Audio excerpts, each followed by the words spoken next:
And this is on the assumption that we are not touching any new money, new savings, or whether the next 10 years they have income increment or not. Can upgrade comfortably or not, Haikal? Or every day after buying the condo have to eat bread, both lose the job at the same time, then this is the worst case scenario. They can still last 4 years. Can you really afford to buy a condo in Singapore? If you want sales talk, skip this video. If you want the honest truth, welcome back to another episode of Haikal Titus Honest Truth, HTHT, whereby today we are going to talk real numbers. So today is going to be a numbers heavy episode. So if you are having trouble sleeping, this is the perfect video for you. Watch 2 minutes, you fall asleep. Right, so let's begin, Titus. Right, so let's explain a bit more what we are doing in this episode. What we want to do in this episode is to use numbers to show viewers out there how does the calculation works behind an upgrading journey from a BTO, from a HDB to a private condo. Is it so scary, or is it something that is very affordable? And we promise we are not going to fluff the numbers. We are using something that is everyday Singaporean numbers. So these examples are real, right? And also we want to share because on the ground, we have met more and more BTO owners who are willing to upgrade. And when they do, they realize, actually it's easier than what they realize. Yes, it's not as difficult as the headlines show, right? So with the case study that we are going to go through today, we hope that viewers out there will have a clearer picture of how the numbers will look like for your upgrade if let's say you are looking. If you need more details and probably for us to work through your personal numbers, right, this is our QR code. You can scan and get in touch with us. So the first case study is your typical Singaporean couple, maybe at uni, they BTO, then afterwards they stay there for 5-6 years, then they see their neighbors all start selling. Yes. They also wanted to explore the same options, right? So now we take a look, right? Couple BTO in their late 20s, collect keys at their 30s, then we are not going to assume maybe they are high earners lah. Normal. Right, normal. Right, so this is an episode where it's for everyday Singaporean, so we want to be as realistic as possible. Right, so they bought their Bukit Batok BTO, maybe about 410k. Yes. Which is affordable to many nowadays with all the grants available. Then they took a loan of maybe about 320k. Which basically the monthly mortgage should be about 1.5k. Yes, based on HDB loan. Yes, right. And this can be fully covered by your CPF OA. So after 5 years staying in the flat, they hit their MOP, they decided to sell. And this flat sold for 835,000. And these are real numbers of real case of our clients, right? So sale price of 835,000. Let's break down what is the numbers here. Okay, after selling 835,000, they have an outstanding loan of 250k. Okay. The CPF used and accrued interest is also around 250k. So 835,000 minus 500,000 loan and CPF, they have a cash proceed of 335,000. Correct. So during these 5 years of MOP, let's assume that this couple save up 50,000 in their OA, right? And we are talking about OA, we are not talking about cash. Correct. Right? So right now, let's regroup what they have for their next upgrade. Total CPF they will have is 250,000 plus the 50k that they have saved up, which is 300,000. Okay. Cash proceed from the sale, 335,000. Okay. So total resources they have is 635,000. This is because they unlock the cash from their flat. And do take note, we are not putting in any new money, no cash saving. We are not touching anything that the husband and wife have. We are just using whatever is inside CPF and the cash proceed from the sale. Can upgrade comfortably or not, Haikal? Or every day after buying the condo have to eat bread? It's a very important question because I think when it comes to upgrading, many BTO owners are a bit afraid because they think like, oh, maybe my mortgage, I have to fork out a lot of cash proceeds and whatnot. Right? So which now we will address. Right, so when it comes to upgrading, since they stay at Bukit Batok, so now we'll consider a 3-bed, 3-bath at Blossoms, which is at Bukit Panjang. Yeah, because they stay from a 5-room flat, they also don't want to go to too small place lah. Correct. Right, so 3-bed, 3-bath, very comfortable size. Correct. So basically, it's more or less similar. They still have 3 physical bedrooms. Then Blossoms at Bukit Panjang, maybe the asking price is about 1.425. Right. So when we break down this price, the down payment, which is about 25%, will be about 356k. The stamp duty is about 41.6k. Legal fees 3k. Yes. Then maybe renovation we take about 50k lah. Yes. Right. 50k is quite good renovation area. Yes, quite decent. So in totality, when we add up all these costs, it will be about 450k. So if you recall, what we had previously for our funding was about 635k. Yes. We deduct the 450k, they have about 185k left. Yes. And this will be in cash. Yes. So now we put renovation 50k. So maybe you want to do a bit more atas, 100k. Sure. Still can afford Still to do can. a bigger renovation. But we assume they use 50k lah. Correct. Right. So of course with this 185k, option is they down pay more, then their loan is lesser lah. But we don't want to plan for the best scenario. We Correct. also want to plan realistically in case of the worst case scenario. So right now, Haikal, because we talk about everyday Singaporeans, what is the income assumption that we will use for this couple? So I think we assume below 10k. So for this couple, we put the husband earn 4.3, Okay. and the wife earn about 5k. So they are average income earners lah. Correct. So if you have seen the news, I think the median is about 4k. So with these numbers is aligned with what we have as reported in the news lah. Right. So them earning 9.3k in total, the monthly OA will be about 2.1k. Yes. Then for their loan at 75%, which is about 1 million, this will translate to their monthly mortgage of about 3.688. So now we take monthly mortgage, you deduct by CPF. Yes. The remaining cash top up per month is about 1.5. 1.5, 1.6. Correct. So if you recall just now, after removing all our costs, we have about 185k buffer. Okay. Right. So now we take the monthly cash mortgage, we divide by 185. Yes. So what this does is to see your safety net. How long can this cash buffer last you? Right. So now we see for the 185k, it can last you for about 120 months. And this is on the assumption that we are not touching any new money, new savings, or whether the next 10 years they have income increment or not. Correct. As long as they keep working, right, the pay stays at 9.3k. Correct. They can afford 10 years of their mortgage. Correct. Right. So this is something that we want to highlight. But of course, a lot of people will say that things happen in life. So we further stress test this scenario one step further. Okay. We assume worst case scenario, Wah, jalat. jialat scenario. Both of them suddenly lose their job. Wow. Then how? Right? So we talk about no CPF, no employment, but of course we talk about temporary. We don't assume like forever lose job lah.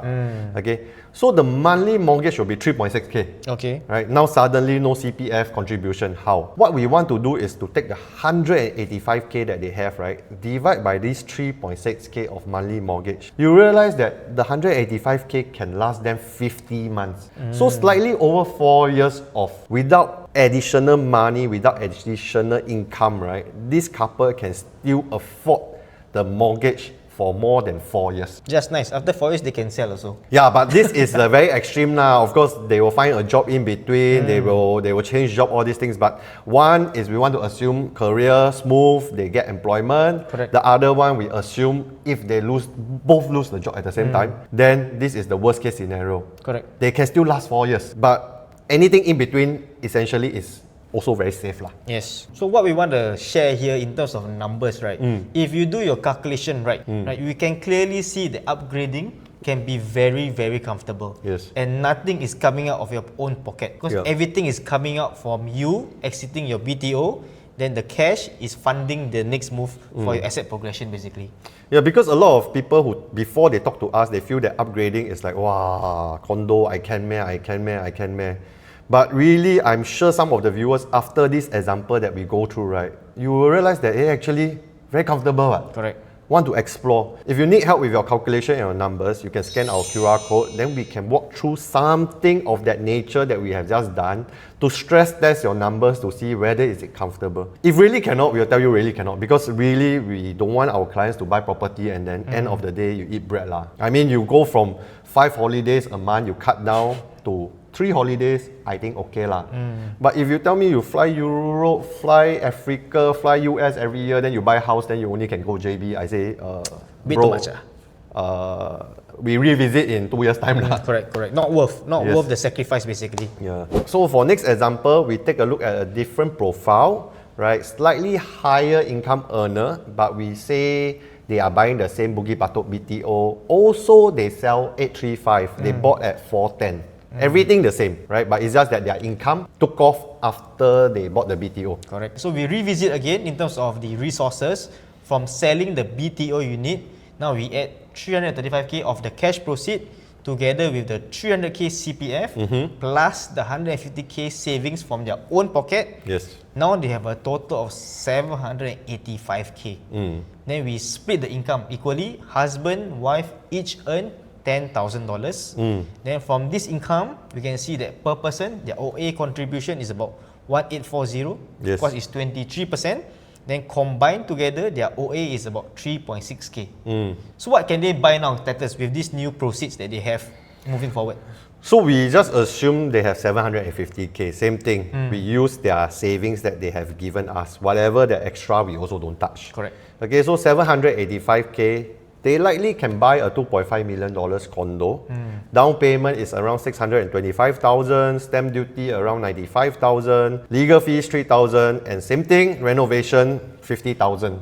Right? Of course, if they do one more, they can actually dig up more from their savings. So all these costs, down payment, stamp duty, legal, renovation add up, right, is 773,000. Okay. You might feel that we are stretching it very thin, right? They have surplus, but remember these are relatively higher income earners, so they just gave us a budget of 150,000. Whatever else they don't give us, we don't talk about it, right? So from this, we utilize fully the 785,000. So the next thing is 2.5 million purchase. The loan will be around 1.875 million. So based on current context, the mortgage will be around 6,003. So remember, they have OA contribution of 3,006, ma? Yes. So the cash required per month top up after they do this upgrade is 2,007.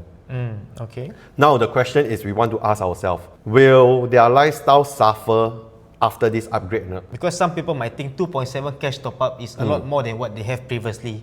So we also believe, right, upgrading is good, right? But if you every day have to scrimp and save, you eat bread, right, then the upgrade makes no sense lah. Property gain confirm good. Correct. But you still must live your life lah. Yes. It's not gain at all costs. So now we look at their lifestyle before the upgrade, right? So take-home income is about 16,800. Yes. This after deducting their CPF. Yes. So we look at the expenses, right? Maybe husband, wife in total they spend 2k each. Yeah, 2k each. Then in terms of children, 3k per month. Insurance another 1k. Shopping another 1k. Give parents money 1k, 500 each to each parent. And then maybe for their health and for their gym another k. Then maybe they have a car. It add up to about 1.8k. Yes. So you can see all these costs. Then lastly, you have your savings and investment at 4,000.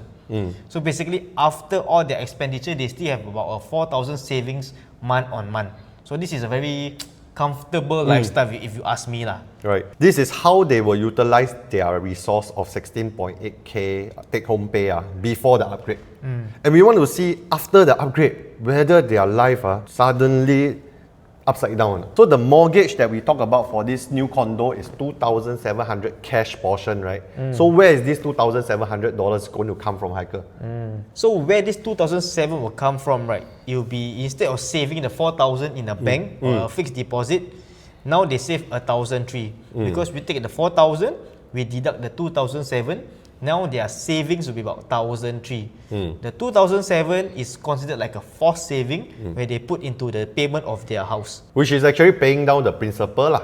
Correct. So basically you're building equity for your retirement. So eventually you pay down the principal, you pay down your loan, and once your property appreciated, then you also repeat the same strategy that what they do to their Bukit Batok HDB flat lor. Correct. Right, and then they get the lump sum and then they can do another step. Correct. So previously it was 4,000 they put in the bank. Now the 4,000 is split into two. 1,003 into the bank, 2,007 into the house. So what we want to show here is based on this couple, right? The whole lifestyle that they have, right, doesn't change. Still the same. The parents, the children, the leisure, the shopping, your own expenses, whatever, still the same, right? The only thing is how you save your money. Instead of saving 4,000 all in into a bank, now you split, right, different basket.